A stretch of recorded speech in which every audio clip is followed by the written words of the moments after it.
Imaginez-vous un instant. Assis seul dans la pénombre de votre chambre, le cœur lourd d'un poids invisible. Vous regardez votre vie, et vous vous demandez, pourquoi tout semble bloqué? Pourquoi l'argent file entre mes doigts? Pourquoi les opportunités se ferment-elles une à une? Mon frère, ma sœur, c'est peut-être un signe. Un appel discret d'Allah, pour vous ramener vers lui. Bienvenue dans ce rappel. Si ce message touche votre cœur, n'hésitez pas à vous abonner à la chaîne Comprendre l'Islam, à aimer cette vidéo et à la partager avec ceux qui en ont besoin. C'est une petite action qui peut illuminer tant de vies. Revenons à cette vérité puissante tirée du Coran. Dans la sourate Nouh, Allah nous raconte comment le prophète Nouh, paix sur lui, appelait son peuple. Il leur disait, demandez pardon à votre Seigneur, car il est très pardonneur. Il vous enverra du ciel des pluies abondantes, il vous accordera des biens et des enfants, et il vous donnera des jardins et des rivières. Voyez-vous? Le pardon, l'istighfar sincère, ouvre les portes du ciel. Pas seulement pour la pluie, mais pour la subsistance, la richesse spirituelle et matérielle. Mais attention, ce n'est pas une formule magique. Si vous sentez un blocage dans votre vie ou peut-être dans vos finances, où l'argent s'évapore sans raison, demandez-vous, y a-t-il du haram dans mes affaires? Une transaction douteuse, une habitude interdite? Le Coran nous enseigne que les péchés peuvent effacer la baraka, la bénédiction. Sans elle, tout semble vain. L'intention doit être pure. Ne demandez pas pardon juste pour gagner de l'argent. Non. Demandez-le parce que votre cœur est remorseful, parce que vous regrettez sincèrement vos erreurs. La richesse, les enfants, la facilité. Ce sont des fruits secondaires. Des cadeaux d'Allah, quand vous vous tournez vers lui avec honnêteté. Allah dit dans le Coran, et quiconque craint Allah, il lui donnera une issue favorable, et lui accordera sa subsistance d'où il ne s'y attend pas, c'est dans Sourate At-Talaq. La taqwa, la crainte pieuse, ouvre des portes inattendues. Laissez-moi vous partager une anecdote simple. Un jeune homme, après avoir entendu un rappel sur le pardon, s'est mis à prier avec assiduité. 3 jours plus tard, il revient et dit, rien n'a changé. Je prie, mais mes problèmes persistent. Ah, mon frère. La patience est clé. Si des années de négligence ont creusé un fossé, 3 jours ne suffiront pas à le combler. C'est comme étudier après des années d'oubli, il faut du temps, de la constance. Dédiez-vous 1 an, et observez comment Allah ouvre les portes, une par une. Lentement, sûrement. Et ces difficultés que vous traversez? Elles ne sont pas toujours un mal. Souvent, elles sont un bien déguisé. Imaginez, vous luttez pour un mariage, mais des obstacles surgissent. Peut-être qu'Allah vous protège d'un avenir douloureux.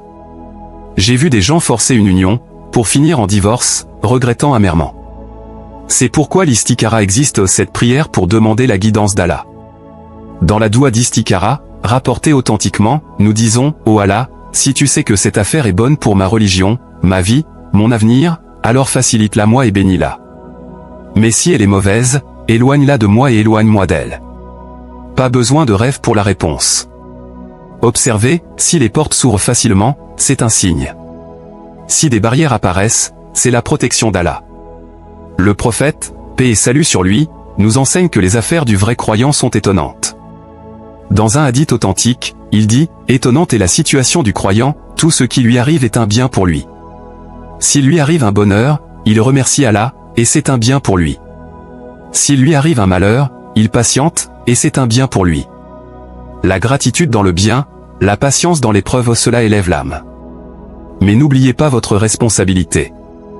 Oui, la doua est puissante. Priez pour vos enfants, pour ceux que vous aimez. Mais avec la doua, agissez. Si un ami vous dit sans cesse, fais doua pour moi, tout en continuant ses erreurs, alcool, drogue, vice, rappelez-lui, la doua seule ne suffit pas. Il faut arrêter, se repentir. Allah nous teste pour nous montrer qui est le maître. Il nous rapproche de lui par ses épreuves. Pensez-y, avant une grande difficulté, étiez-vous régulier en prière? Souvent, non. Puis la maladie frappe, la perte arrive. Et soudain, vous êtes à la mosquée, les mains levées, les larmes aux yeux. Oh Allah, pardonne-moi. Subhanallah. Cette épreuve était un cadeau. Elle vous a ramené à votre Créateur. Un hadith authentique nous dit qu'Allah se réjouit du repentir de son serviteur plus qu'un homme perdu dans le désert qui retrouve sa monture chargée de provisions. Imaginez cette joie divine. Allah vous aime tant qu'il vous attire par ses épreuves, pour que vous reveniez. Et quand les difficultés surgissent, tournez-vous vers la Salah. Le prophète, paix et salut sur lui, quand un souci l'atteignait, se hâtait vers la prière. C'est là, dans la prosternation, que vous trouvez la paix. Parlez à Allah.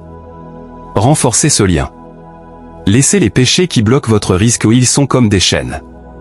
Brisez-les par le tawba sincère. Abandonnez les mauvaises compagnies aussi. Un bon ami vous guide vers la prière, vers le bien. Un mauvais vous tire vers le bas, lentement.